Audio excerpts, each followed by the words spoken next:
Well, let's go ahead and move into my main topic. Okay. So my main topic today is, it's kind of a response to a little bit of a Tom Bukovac video I saw a while back. Mm-hmm. So I don't know if you saw this video that he put out, but he was talking about a gig he played at the Underdog. And he had all this idea of like really expanding and stretching out during this gig and trying some wild and unique things, and not going for a standard stick that he kind of plays. Mm-hmm. Which I don't know if Tom's really got a standard stick. I was about to say, what does that mean for him? So. Yeah, he must really be stretching out, right? Yeah. So that was his plan. He got out there and he said his nerves kind of got to him, which he's like, I never get nervous. He's like, I didn't know that could even happen anymore, Mm-hmm. And he said, and then I went out there and he said, I just like threw, was shooting free throws all night. He's like, I just went for standard stuff and kind of like played it safe.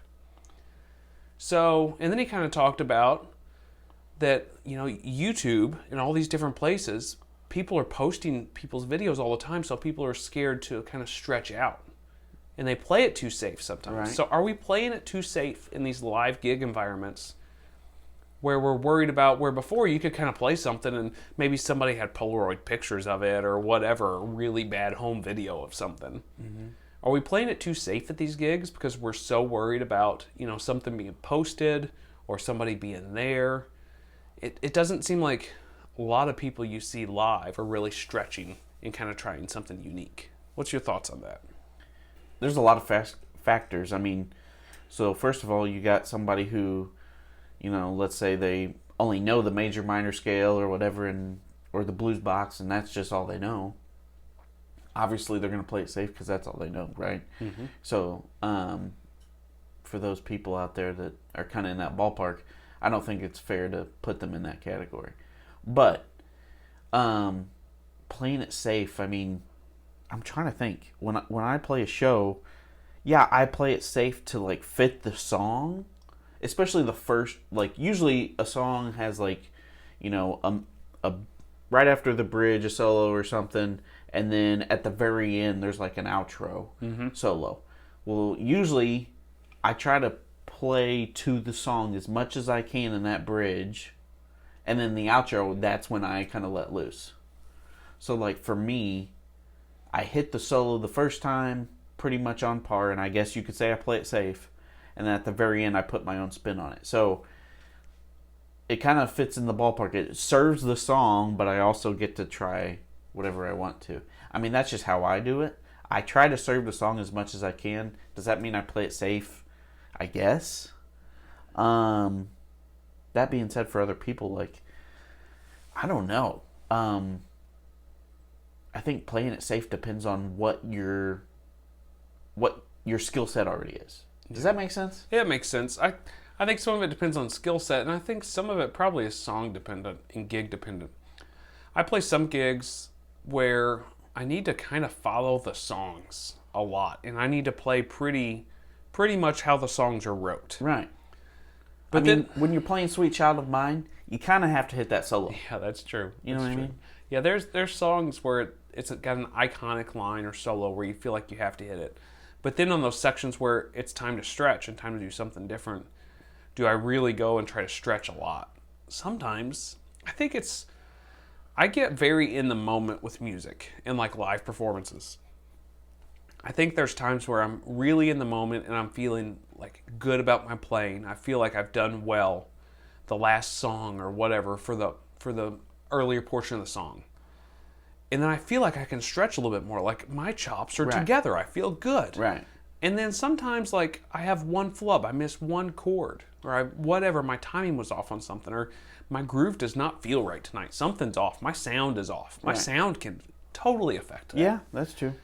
And then whenever it comes time to stretch a little bit and I've got that chance for an outro solo, or maybe there's an open-ended solo that you can kind of do whatever, then I'm kind of nervous and I'm kind of play stock licks, and that feels gross too though. And then it feels like it, kind of potentiates itself where now I'm playing stock licks and I feel like that's what I've got to do, and now I'm even more nervous to like really stretch out because I feel like that's what I got to do. Mm-hmm.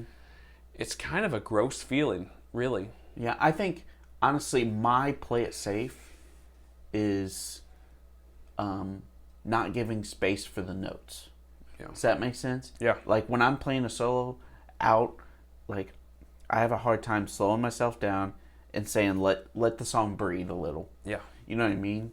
I would say that's where I need to just, that's kind of out of my comfort zone. Because, you keep playing notes, you can go note heavy, Yep. and then it doesn't amount to much.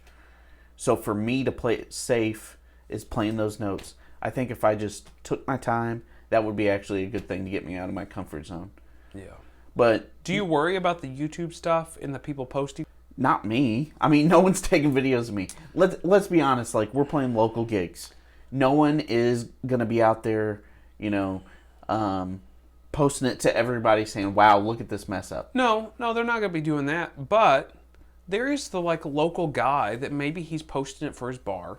Maybe there's your friend there that wants to post it. Like, that is still, even at a very local level, it is still a thing. Maybe it's not going to get 500,000 views. I'm just telling you, for me, I don't think about that. Yeah. Like, to me, that's more to the professional. Because, I mean, imagine Brad Paisley. Like, that dude, yeah, he probably does feel that way all the time. But, like... You think Brad Paisley plays it safe all the time? You think he thinks about it that much? Or When you you think hear- he stretches? When you hear him in concert, I would say he plays it safe at least 98% of the time. Yeah. Because he has to hit a lot of the marks. But then there's a couple parts in the night where he can let loose. Yeah. But again, I don't think about playing it safe like at a gig. I'm in there to have fun. Mm-hmm. Like, that doesn't go through my mind really. So the whole YouTube thing, that doesn't process for me. Maybe one day, but I'm not there. I think there's something to be said for a guy that stretches and falls on his face. Yeah. I kind of think that if something gets posted and somebody's stretching really hard, and you can tell that he's at the end of his guitar playing, this is everything he's got. He's played some stuff he's never touched on. He's hearing melodies and trying some stuff he's never done before. And he falls on his face and he gets back up and just keeps going. If he's known for really trying to push the limits on guitar, I think that would give you a lot of admiration for a guitar player like that. Yeah, but if this is just a one-off, like you're talking about a YouTube thing, for us at a local gig, no one's going to know our limits. No one's going to know that. But I do think for those professionals... We're going in a rabbit hole here. We are, but that's kind of, that's kind of the point of the whole thing, right? Mm-hmm. But for those professionals that are gonna be on YouTube and they're gonna be known all over the place and their stuff is gonna get shared. If you play it safe all the time, that's fine. There's those gigs where every note is exactly detailed and that guitar player is gonna play it. But yeah, I'm just saying, people like Guthrie Trepp, Tom Bukovac, people that already have a name, it totally makes sense. Go out of your comfort zone. People know who you are. They know the type of stuff you play. That's different. But for us, I don't think it applies. yeah, you think an up and coming guy needs to play it safe? Ooh, trying to make a name for themselves? Yeah. Do you think he needs to play it safe until he has a name for himself?